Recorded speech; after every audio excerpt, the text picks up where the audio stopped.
Before we begin our wandering this week, there's a lesson. Our person this week is not a saint, yet. They've been deemed a servant of God, venerable, and now they're blessed, which means that they have one miracle attributed to them. But in order for them to become a saint, they must perform one more miracle. This week, we're going to talk about Blessed Miguel Pro. He lived from 1891 to 1927, and his feast day is November 23rd. Do you know someone who's just full of energy and ideas? This person is probably always working on lots of projects.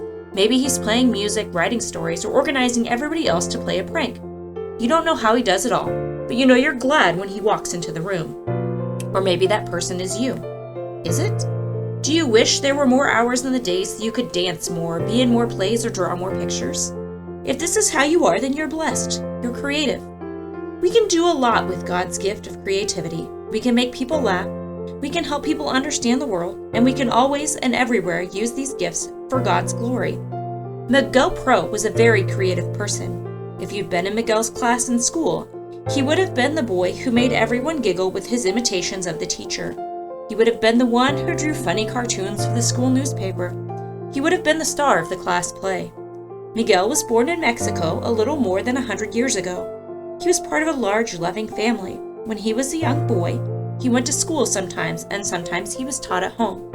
When Miguel decided to study to become a priest, he was always the center of fun among his classmates. He went to school in Mexico, the United States, and Europe. He wrote articles and stories for the school papers. He loved to draw cartoons, too. But almost more than anything else, Miguel enjoyed putting on and acting in plays. In those days before television, the students often put on plays for each other. Miguel was such a good mimic that he could play any part.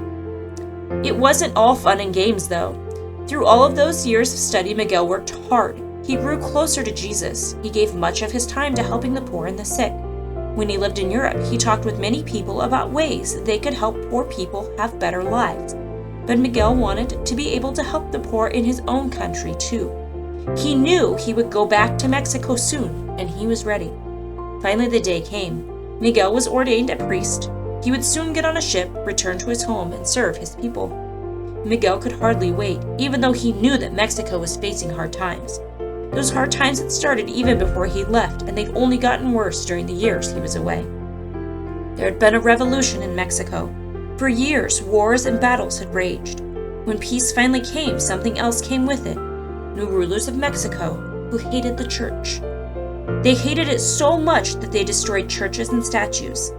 They made it a crime to go to Mass or to teach children about Jesus. If Miguel Pro went back to Mexico and followed his dream, he would be breaking the law. So he went without a second thought. He went back even though it was terribly dangerous. He went back because he knew that the people of Mexico needed God, and that no matter what their ruler said, they wanted God. They wanted to receive Jesus in the Eucharist. They wanted their children baptized. They wanted to be able to pray and learn about Jesus. Miguel knew that helping his people keep their faith was more important than his own safety. Miguel had always been creative at home and at school. He never ran out of ideas. When he arrived in Mexico, Miguel saw right away that he was going to have to be creative again. He was going to have to think on his feet. He was going to have to act. He was going to have to tell stories. Why?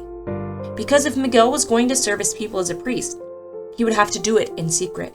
If he didn't, Miguel would be arrested just for saying Mass, and all the people with him would be arrested too. Miguel Pro was going to have to be more creative than he had ever been before. He was going to have to use all of that courage and imagination to protect himself and God's people, all for God's glory. Here's what Miguel did. The Mexican rulers had closed the churches for worship, so Miguel had to say Mass in people's homes. He couldn't wear the regular priest's clothing, of course. He wore whatever would help him fit in that day. Miguel wore simple workers' clothing or a suit with a jaunty straw hat. If the police suspected that he might be a priest, Miguel had to think quickly in order to escape.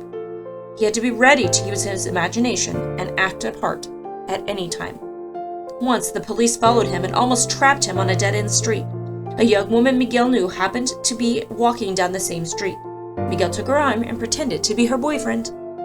Another time, Miguel came to the house where he was supposed to say Mass that day. 2 police officers were standing in front. Miguel knew immediately what he needed to do. He took out a notepad, wrote down the number of the house, and pretended he had a badge under his coat lapel. He was pretending to be a policeman. That way he could go into the house and say mass, with the police standing right out front, thinking he was one of them and that he was searching the house for a criminal priest. Miguel's creativity worked. For about a year, Miguel Pro worked in secret in Mexico City. He said mass. He gave communion to those who couldn't leave their homes. He organized a vast system of food and clothing to the hungry. He even gave retreats completely in secret to hundreds of people. It couldn't last, though. One day in November of 1927, a man tried to kill an important general.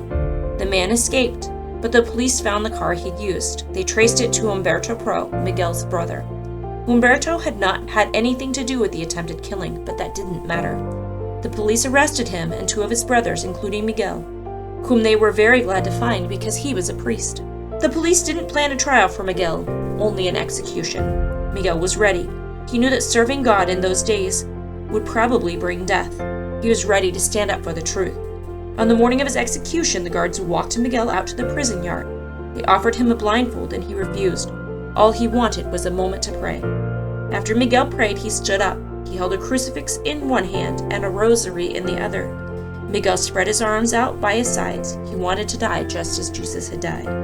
The firing squad held their rifles. Miguel moved his lips, and those nearby heard his words. He proclaimed that Christ would live forever, no matter what. Viva Cristo Rey! The guns fired and Miguel Pro fell to the earth, killed for serving God's people. All of us can be creative. All of us can use our imaginations. We can use our talents to make people laugh just as Miguel Pro did during his school days. And maybe when we think about Blessed Miguel Pro, we'll decide to use our gift of creativity to do the most important work of all. And that's bringing the love of Jesus into the lives of everyone we meet, in whatever way our imagination takes us. Blessed Miguel Pro was creative, and just as important, he was brave enough to use that creative talent to help others in danger. Can you think of some ways to use your creative talents to help others, even though it might be difficult or require sacrifice?